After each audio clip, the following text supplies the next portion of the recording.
'Yar gata fatiri zaune suke a gadin, ga kayan snacks a gabansu da chicks da softcakes suna ci suna sha hankalinsu kwance. Sai da ya sinifin ɗin dirin ɗin da ke hannun shi sannan ya ce, Kausar jira ta kalle shi don ta san ko yaya aka yi muhimmiyar magana zai mata don baya kiran sunanta sai on serious cases. Saboda haka ta bashi duk hankalinta don jin inda ya dosa. Shi ma kallonta ya ce, Kausar, ina ga lokaci yayi da ya kamata in turo magabata na don su kawo kuɗin aurenmu tare da sa rana tunda kin gama karatun digiri ɗinki. Ko me kika ce? Murmushin jin daɗi ta yi don dama can abin da take jira kenan. Ta ce, Habibi na yanzu a shirye nake da in bi umarninka, saboda haka karka damu. Dadi ya yi tafiya zuwa Cairo, amma zan faɗa wa mom yadda muka yi, in ya so sai ta faɗa dadi duk sanda ya dawo sai ka turo. Wani daɗi ya ji kamar ya goya ta don tun ba yau ba yake magana turo magabatansa tana dakata da shi da sunan sai ta kammala digiri ɗinta. Cike da jin daɗi ya ce, da gaske sarauniyar mata? Ta ce, da gaske nake. Rasa inda zai sa kansa yi saboda murna sai sa mata albarka yake yi, tana amsa da amin tana mishi dariya ganin yadda ya rasa nutsuwarsa. Miƙewa ya ce, kin ga bari na je gida na yi shayarin wannan good news ɗin da ummi na, duk yadda kuka yi da mom ki kira ni. Ba matsala, ka gaishe min da mominmu, ta faɗa tana miƙewa ita ma. Ya yi murmushi ya ce za ta je. Har gaban mota ta raka shi tana ɗaga mishi hannu kamar ba za su rabu ba. Sai da ta ga fitan shi daga gidan sannan ta koma cikin gidan cike da murna tana ihu, mom mom mom. Mom da ke zaune a falo tana kallon Lies of the Heart a Z-Wall ta ce, lafiya? Irin wannan kira haka. Zama ta yi kamar za ta shige cikin mom. Ta ce, mom, Haidar ya ce zai turo. Mom ta saki salati ta ce, na shiga uku, yaran zamani shine da rashin kunya za ki zo kina nuna min jin daɗin ki a fili.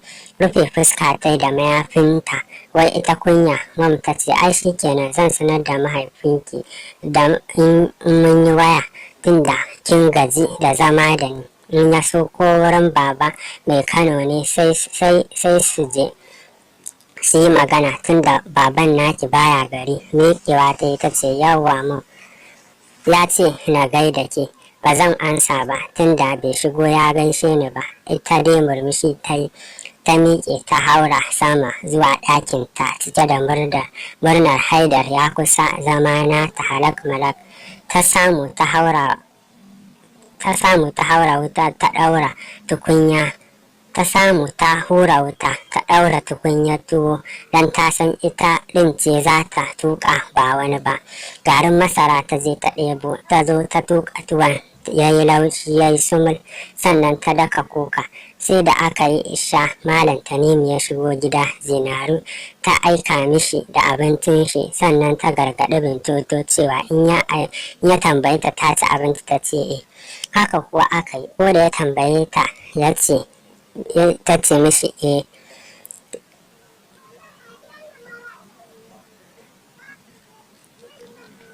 Ko me ya ɓata miki baki ba tare da an zo maganan to ba. Sai da Zinaru ta rage duk da jagwalgwalan abincin sannan ta tura mata wanda bai wuce loma uku ba. Haka ta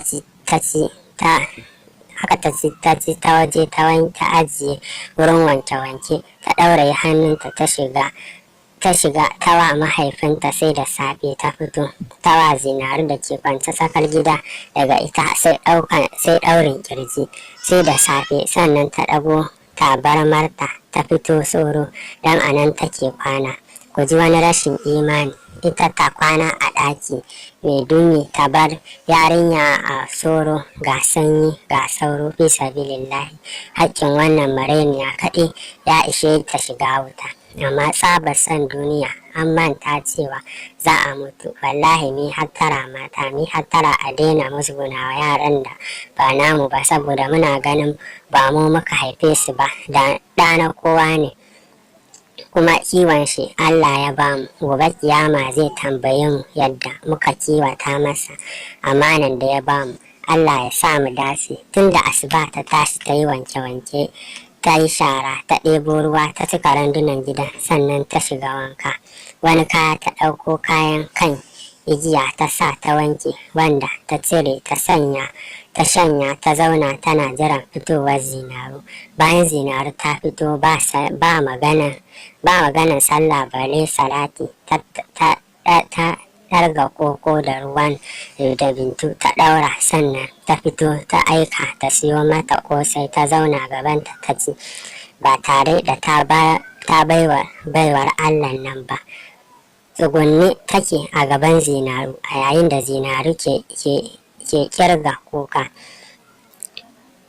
A yayin da Zinaru ke kiba kuɓewa da daddawan da take kulla mata tana kai mata talla, sai da ta gama sannan ta ɗago ta ce gashi nan na 270 ne, 5 in ta ɓata kin ɓata, don kuwa kika dawo gidan nan kuɗi na ba su cika ba, kin san sauran, tashi ki wuce. Cikin sanyin jiki take ƙoƙarin miƙewa, amma ta ji saukar rankwashi a kanta.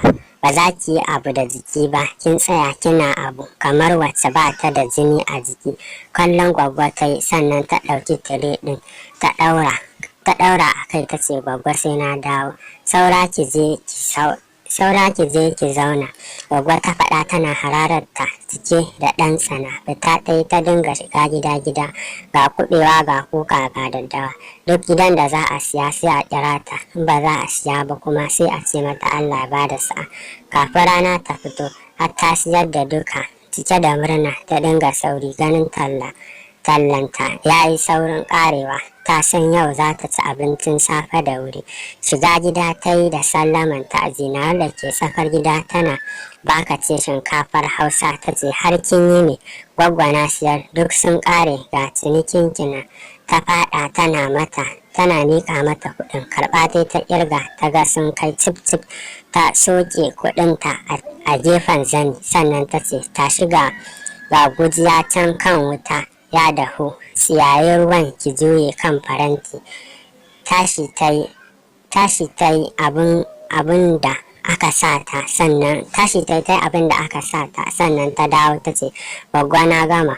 Gwaggo ko kallon inda take ba ta yi ba, ta ce ɗauki ki tafi da shi talla, na 300 ne na dafa, saboda haka ina son riba 200 ya hau kai, 500 kenan za ki kawo min. Cikin sanyin murya ta ce Gwaggo ban san yadda zan dinga auna gujiyar ba, wani wulakantaccen kallo Gwaggo ta watsa mata, sannan ta ce don uwarki yau za ki koya. Sun koyar da kai ta yi don tana jin zafin zagin mahaifiyarta da Gwaggo ke yi.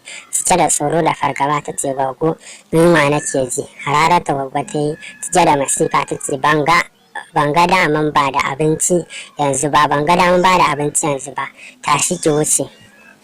Ba musu ta tashi jiki a sanyaye. Malam Tanimu da ke ɗaki duk yana jin su ya fito ya ce yanzu Zinaru saboda Allah a ce karfe 10 ta gota, amma yarinyar nan bata karya ba, kuma haka kike so ta je ta miki talla. Haba wani irin rashin imani ne wannan. Wani kallon kai a kasuwa ta mishi, sannan ta juya wurin Bintoto ta ce ke tashi ki wuce kafin na buɗe idona. Malam Tanimu ya ce ba inda za ta, ki aje tallan nan ki shiga kicin ki ɗauka abincin ki ci. Wani tashi Zinaru za ta yi kamar wacce aka tsikarwa allura.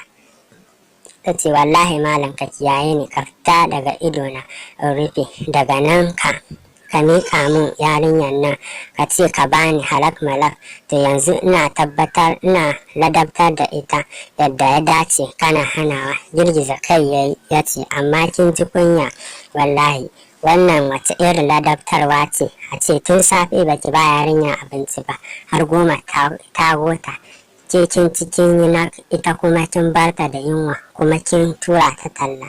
cike da masifa da kumfan baki ta ce din na ƙi na bata abincin kuma talla sai ta je. Ɗaukan farantin ta yi ta ɗaura abin toto ta kama hannunta ta ja ta kai ta waje ta ce wuce don uwarki kuma wallahi kika kawo mana ƙasa da 500 kin san sauran. Sannan ta koma cikin gida ta ce kai kuma zan yi maganin ka. Tana magana kaman da ɗan cikinta take magana. Ɗaki ta shiga ta ɗauko mayafinta ta fita ba tare da ta tambayi izini ba.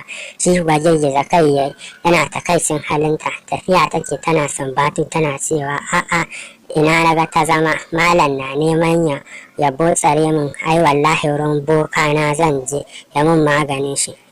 Duk wannan ɗaga muryan da take makota na jinta kuma kowa na faɗan albarkacin bakinsa. Ana Allah wadai da hali irin nata. Ƙarshen part 3 kenan sai kun ji mu a na gaba.